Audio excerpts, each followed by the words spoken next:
back to it in a moment. But pitchers and catchers report, which is always a pretty big day. Florida and also the Rangers and others in Arizona. Jared Sandler, who we have seen grow up in front of our very own eyes, is now also part of the television broadcast too. Joins us on 365 Sports. Jared, what does that mean to you? Oh, hey, Smokey. Sorry, I lost you that last second, but it's always great talking to you guys. Yeah, it's great to have you, Craig and Paul, and with me as well. What does the opportunity to do what you're about to do on top of the radio? You got more involved in the broadcast last year, and now being a part of the television broadcast too mean to you? Oh, man. I mean, I think I tweeted this earlier today, but whether it's radio or TV or just the fact they allow me in the ballpark for the team I grew up rooting for, it's I still have that really kind of fuzzy feeling that I had when I first started, and I grew up watching TV until it was bedtime, and then listening to Eric and his host of partners on the radio, and so I have tremendous appreciation for the history of Rangers television broadcasters and some of the the great broadcasters who have come through here, including Dave Raymond, who is a Baylor dad now, as I'm sure you guys know. And he does such a great job, and I'm so fortunate that Dave's a teammate and a friend, and I'm going to work my tail off to try and provide an entertaining and fun broadcast and informative broadcast just like he does in my own way. And I'm so grateful. And again, the fact that I get to do this, it's not lost on me that, I know what it means to be a Rangers fan, and I still am one. I haven't lost that. I don't think I ever will. And I just appreciate the fact that I get to do this for the team that, it's not just the team I grew up rooting for. It's my hometown team. It's not like I'm a transplant fan or anything. This is where my family's from. And this is the team I grew up rooting for. And it's just an incredibly special opportunity. Jared, we are pitchers and catchers time, spring training wise. Jordan Montgomery, it seems to be his best option would be to return to the Rangers at this point. Now, nothing's, signed yet, but do you think that is likely to happen, or is it just tough to get a read on because baseball free agency is a slow burn now?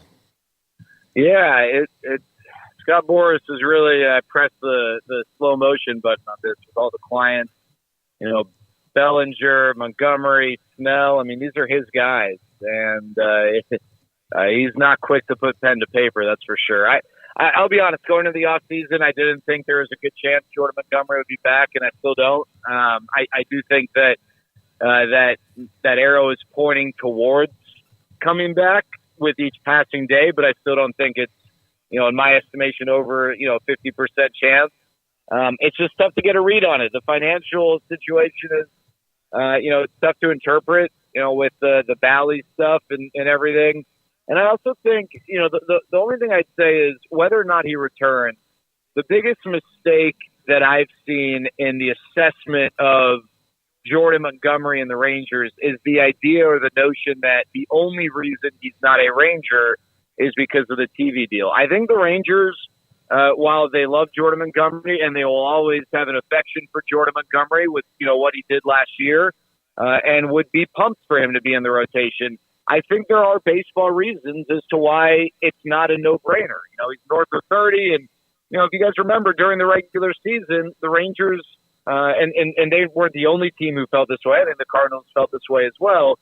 When Jordan Montgomery got to about 70 to 80 pitches, they really felt like the stuff and the production dropped. And, for a guy that's north of 30, for whom that's the case, it's not a no-brainer to sign him to a 5-year deal for 9 figures, right? So is that a trend that's going to continue to get worse? Is it a trend he can reverse? Is it, why was that the case? Because the data was pretty stark. It wasn't just small sample size, happened over 2 starts. So, I think there are baseball reasons as to why the Rangers are contemplating bringing him back. Obviously, if they had unlimited pocketbooks, then it probably would be an easier decision. But they're also weighing the luxury tax component too. You sign him to a $20+ million a year deal. You're pushing closer and closer to surpassing the luxury tax threshold for 3 straight years, which includes some significant penalties. And the Rangers have not been a team that has shown a willingness. And by the way, very few have. Like 1 or 2 teams have just disregarded the luxury tax to that degree, and the Rangers aren't one of them, and I don't think that that's a bad thing. They have spent a lot of money. Do they want to sign Jordan Montgomery to that level of deal? I guess we'll see. Again, I still don't think it's a likelihood, but I do think it is more and more likely with each passing day that he remains on the market. Jared, we saw Adolis Garcia signing a 2-year deal to avoid arbitration. There's been other moves along the way. What has stood out to you about how they've continued to, add on to this roster, keep this roster intact, how this has all kind of come together so far to this point? What do you think of what they've got coming back? Yeah, I mean, they really didn't have a whole lot they needed to do from a position player standpoint. I think, and there still could be a move made. I thought there was an opportunity maybe to pursue something in the trade market with the surplus they have, be it, Justin Foscue or one of their many infielders who are blocked, or, of course, everyone looks at the outfield situation. But, with the outfield situation specifically, there was no rush, nor did there need to be a rush to trade anyone. The minute you trade depth, all of a sudden you're now begging for, that depth to return. And so, from a position player standpoint, not a surprise. Now, what are they going to do with the rotation? Because right now they've got, a solid 5 to get them to the point of the season where they start getting some of these injured arms back. But what do you have beyond that? Who's your 6, 7, and 8? You need that. And is that Jose Urena? Is it Owen White? Who are the guys who are going to provide that depth in the rotation? I wouldn't be surprised if the Rangers make another move to help their rotation. And again, is that Jordan Montgomery? Could it be? It could be. It also could be someone who's, going to cost significantly cheaper and, someone who's maybe going to fit in the middle to the back end of the rotation. I still think there's a move to be made there. I think what they've done with the bullpen is really interesting. And I think, to me, the question is, what are you going to get from Josh Sborz and Jose Leclerc? Because if you get the guys you got in the playoffs, you now add Kirby Yates and David Robertson to the mix. That's a pretty formidable 4 relievers who can make up the back end of your bullpen. But I think similarly to the rotation, where the Rangers would really benefit from one of their minor league guys stepping up and showing the ability to give them 3 to 5 starts between now and the middle of the season. It would also benefit them if one of their minor league guys showed the ability to get major league hitters out from the bullpen. And the guy for me that, it could be, a big opportunity for him is Mark Church. You've also got Yeri Rodriguez, who, he's pitched sparingly in the big leagues. He hasn't really established himself. He's out of options. Has he finally put it together? They need someone who no one is expecting big things from to step up and give them big things to help build that bullpen depth. How big of a loss would you put at Mitch Garver, considering how well he played when he was healthy last year and what he was able to give them as far as even position flexibility last year? Yeah, I think what Mitch brought, in addition to just in general being a productive middle-of-the-order bat, is he helped develop and establish the identity that made them so dangerous as a lineup, and that is the willingness to draw a walk and take pitches and make life miserable for opposing pitchers. It's not drawing walks for walk's sake, but wearing pitchers down and fouling off tough pitches with 2 strikes and not giving in and making life easy for pitchers. And, you can get similar production from, player A, B, and C.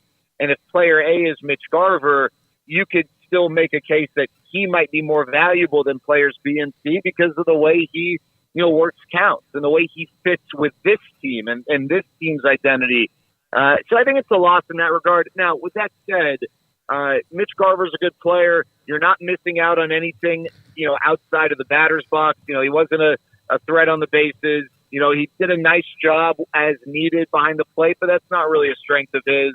And he's the type of guy who, if you're not able to replace him, then I don't mean this disrespectfully to Mitch, but shame on you, because it's not like you're talking about Corey Seager or Marcus Semien. And I think the Rangers believe they've got a guy who can replace his production in the lineup, whether or not he breaks camp with the team or not. That's Wyatt Langford. And he'll DH some, he'll play the outfield some, whether that's, again, right away, game 1 of 162, or if it's a few weeks down the road when he gets called up. That's one reason why I don't think the Rangers felt the urgency to bring Mitch Garver back, because ultimately they want to leave that spot open for Wyatt Langford, who I think they believe can make a big difference in 2024. Jared, Bruce Bochy has 4 World Series championship teams. Of course, we know the first one last year was with the Rangers. It's weird because he's been incredibly successful, but sometimes it's hard to win and then follow it up. It's not easy. It's not supposed to be easy. But do you feel like because he's been through this before that it could help him manage and make sure this team doesn't get caught up in some of the things that could happen when you've had success?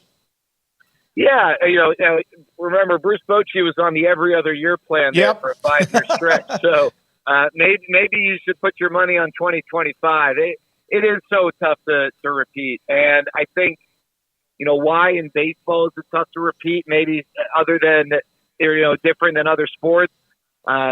Your hitters, yes, they are playing more in a given year in which they win the World Series than another year in theory. Of course, if guys get hurt, then maybe that balances it out.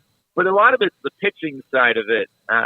Now, with the Rangers, maybe they'll benefit from the fact that Nathan Eovaldi missed 4 to 6 weeks, whatever it was, because he didn't, get that extra month's workload and stuff like that. Maybe they'll benefit from the fact that Andrew Heaney, had some time going between the bullpen and the rotation, and same with Dane Dunning. But, that's one element to it. And obviously, it's incredibly tough to win one, and to win 2 in 2 years is even tougher. He does have the experience. He's not repeated before, but, he definitely has the winner's mentality, the understanding of what it takes to win. This is still a really tough division. I still think this is a 3-team division, much like last year, so they're not getting any breaks there. But they definitely have the talent to do it. They've got a lineup that I think could end up being better next year, or in 2024, this year, I should say, than last year. And I think the bullpen should be better. I think the big question is the rotation, and can they – you never get through a season with 5 starters and only 5 starters. You always have to tap into your depth there. But can they delay the need to do that until some of their other guys get back? And, who are the guys who are going to step up from a depth standpoint when they are forced to go beyond 5 starters, and how are those guys going to perform? I think that will be a real key for the Rangers getting through the regular season. And then, as you guys know, once you get to the playoffs, who the heck knows? The Rangers did not look like a team poised to make a deep October run the way they, barely got into the postseason and limped through the final 2 months. So you get there, anything can happen, but getting to the playoffs is incredibly difficult. Unlike the NBA, where everyone gets in these days, getting to the playoffs in Major League Baseball, like in the NFL, is a tough challenge in and of itself. Jared, I mean this when I say this. First of all, we're incredibly proud of where you are, where you have started, and the hard work it took to get to your point of doing pregame, postgame, and then all of a sudden becoming more involved in the broadcast, and now the opportunity on TV. So happy for you. We really are. Pitchers and catchers reporting is a big deal, and having you on and seeing you succeed the way you have and will means a lot to us as well. Have a great spring, and we'll see you down the road. Well, I appreciate Smokey and Paul and everyone over there. You guys, your support over the years has meant a lot, and I'm just excited to go to Arizona to broadcast for a team that's the defending World Series champion. First time we've ever gotten to say that, and that's going to be a whole lot of fun. It will. We'll say it as much as we possibly can. Jared Sandler, one of the voices of the Rangers, now a part of the television broadcast too, with Dave Raymond. That's part of that Diamond Sports package, and there's a conglomerate of others that will be involved, but also still a part of Rangers Radio with Eric Nadel and Matt Hicks too.